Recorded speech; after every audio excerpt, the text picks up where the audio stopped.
সালাসাতুন কুল্লুহুম দামিনুন আলাল্লাহ, তিন শ্রেণীর মানুষের দায়িত্ব সরাসরি আল্লাহ নিয়েছেন। ফাইন গাশিয়া, তারা যদি জীবিত থাকে রিজিক প্রাপ্ত হবে, আর যদি রিজিক প্রাপ্ত হবে এবং তারা নিরাপদে থাকবে সমস্ত বিপদ মুসিবত থেকে।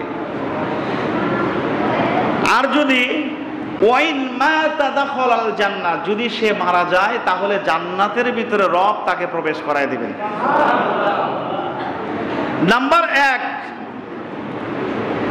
মান দাখালা বাইতাহু ফাসালাম, যে ব্যক্তি নিজ ঘরে প্রবেশের সময় সালাম দিয়ে প্রবেশ করবে।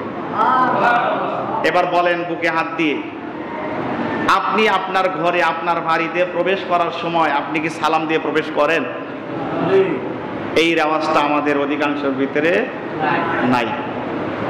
আপনি কি চান না যে আমার দায়িত্ব সরাসরি আমার আল্লাহ নিক? এটা চাই কিনা?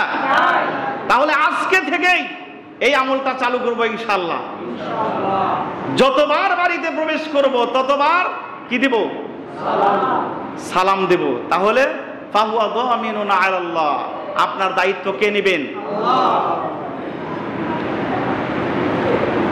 এরপরে রাসূলুল্লাহ সাল্লাল্লাহু আলাইহি ওয়াসাল্লাম বলেছেন, ওয়ামান খরাজা ইলাল মসজিদ, যেই ব্যক্তিটা ওযু করে বাসা থেকে ওযু করে মসজিদের দিকে নামাজের জন্য বেরিয়ে পড়ে, ফাহুয়া দামিনুন আলাল্লাহ, আল্লাহ রাব্বুল আলামিন তার জিম্মাদারি দায়িত্ব নিয়ে নেবেন। সুবহানাল্লাহ।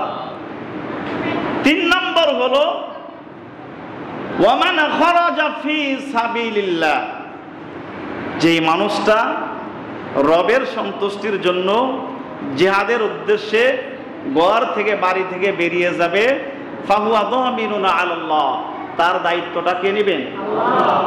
আল্লাহ নেবেন।